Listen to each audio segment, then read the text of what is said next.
Everybody, this is Mike Kilgore coming to you today from 3i Supply, Easy Nano Seal and Ninja Power Soft Wash. We got everything turbo tipped yesterday. Actually, we got just a little bit more, some touch-ups in the back that we got Clayton doing back there. So right now we're starting to do the wet sanding process, and I wanted to show you guys and give you some techniques to be able to help you out with that process. Hello there, Diego. Good to see you on here. What we did now is, first of all, we came in, we blew off, there's a bunch of oak trees that are in the area, so we blew off all the leaves and everything else like that. So what I want to show you is what the final product looks like whenever we get done doing some wet sanding. We still have to do some blowing off whenever we get done. So I'm going to flip this around so you can take a look, and then we're going to actually show you the process of getting it done. So this around here. Boom. All right, so let me find a good spot. Here we go. So this is where the sand's supposed to be. You see how you've got the chamfer right here, and then just below that is where the sand is, right inside those joints, right in here. That's because of doing wet sanding. And so we're filling it up from the bottom to the top by doing wet sanding, okay? So you can see that inside those joints, that's where that's at. So we started up here, we've worked our way down, and can you see that on those pavers? Now some of them we still got to blow off again, but for the most part you're seeing the pavers, not the sand, and that's important.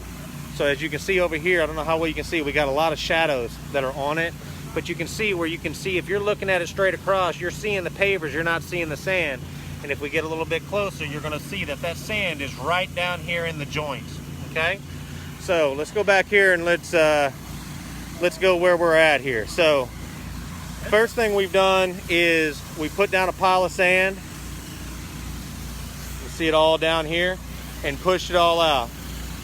You want to grab some more sand, Justin, and put a pile out? Go down here, and he's going to put a big pile down and show that first part, and then we'll come back and clean this up. Can we do that? Yep. All right, cool. All right, so Justin's throwing down some sand right now. He's putting it down all across here. We're using a 3065, so I want y'all to listen in. Day-Day's going to talk about this. Watch yourself real quick. Look at the sand. See how it's filling the joints? Yep. So the joints are filled up with sand, then you just go back and clean it. Now, what size tip are you using? Let's talk about this tip that you got here. It's a tip that was given to me, or actually it was handed down from grandfather by grandfather. I stole it from Isaac. Stole it from Isaac. All right. So I don't even know what it is. What size is that tip? Do you know? I'll tell you right on the end here. I don't have glasses on. You don't have glasses on. You can't see, and I don't have my glasses on either. Here we go. This is a 2560. So it's a 2560 tip.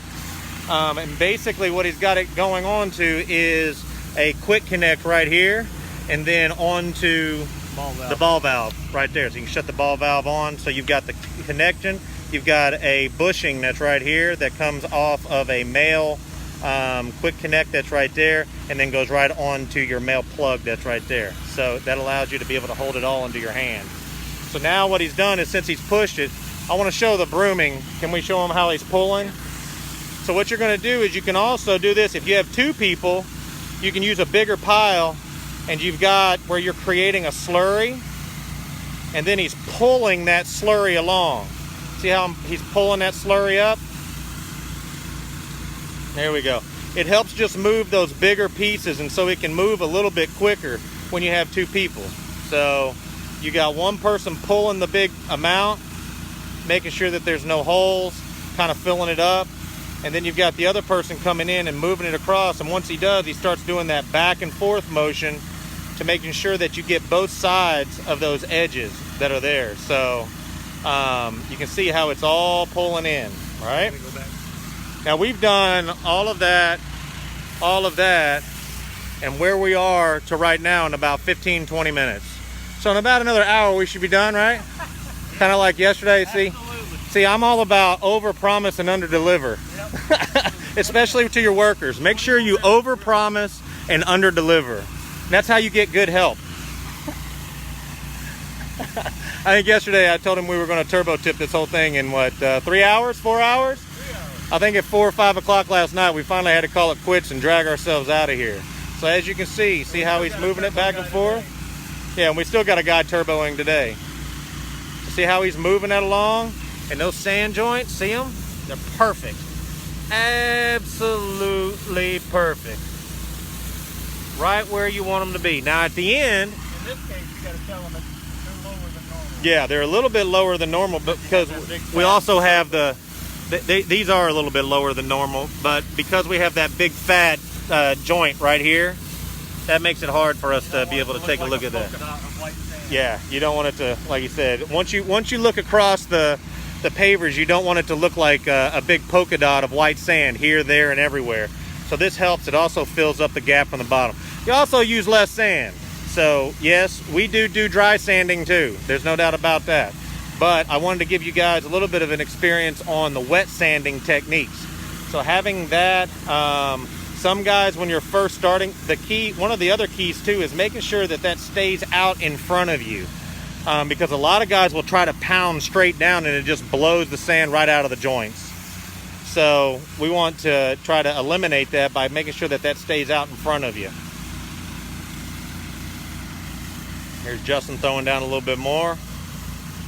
All right. Long videos. These are long videos, but I got a lot to say. Got a lot of things. I want these people to know what they're doing. You know? A lot of times I just want them to see it. What's that? And you're asking them to follow us? Follow up with? Follow us. Oh, follow us. Well, this is inside of 3i Supply, so the only way they can see this is if they're inside of 3i Supply, right? Yeah. You know, you got to be a member of 3i Supply to be able to get all this beautiful information.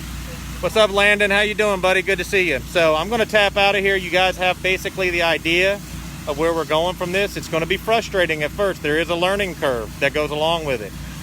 There is a question that did come in saying, what kind of sand are we using? On this job here, we're using 3065. We find that 3065 is just in between. We don't want to use like 40F, which is a fine sand. So this is a silica sand. You can also use the ASTM 144, the colored sands from Surebond. Do not wet sand with polymeric sand. Just letting you know that's not a good idea. I shouldn't have to say that, but just do not wet sand with polymeric sand. That's a no-no. I hope you guys would be able to figure that out, but I have had a customer that has done, or someone that has done that. So anyway, you can see the process here. He's moving the sand down and then he's cleaning out the joints. Real simple. So it's filling up into the bottom. Okay, so getting everything cleaned out in the joints, get all the goobers out, and then coming back and taking a look at everything. So, all right, so I'm going to take a look back here. We've got some standing water here. That's a big concern of people here. See how that sand on that water that's standing here? So basically what we'll do is we'll start moving that again and moving it on down. But right now we're trying to get the sand in the joints. Then what we'll do is come back in those really heavy areas and then start to move them through. Now eventually this will soak through, but we do have some pretty strong standing water here. So where'd you get that tip from? Like you said, you had it, you stole it. Okay. Yeah, this is recorded though. Pretty much. Yeah. I'm not saying that. But yeah, you can get them anywhere. Just as a matter of fact, just go online and just type in, what did we say, 2560? Yeah. 2560 tip. I know that Lori carries them. That Lori carries them down in pressure at pressure washing products. I'm pretty sure that pretty much all your supplies. Russ Johnson, I'm pretty sure he carries those tips. But you can also look at them, get them online. So anyway, this is about a long enough video. I got to get back to work so we can knock this thing out. But I wanted to give you guys some good advice on wet sanding. So if you have any questions, any concerns, any comments, please let us know. We're always here to help, just trying to make sure that everybody has all the information that they need to be able to be successful in the sealing business. And if you have any questions, give us a call.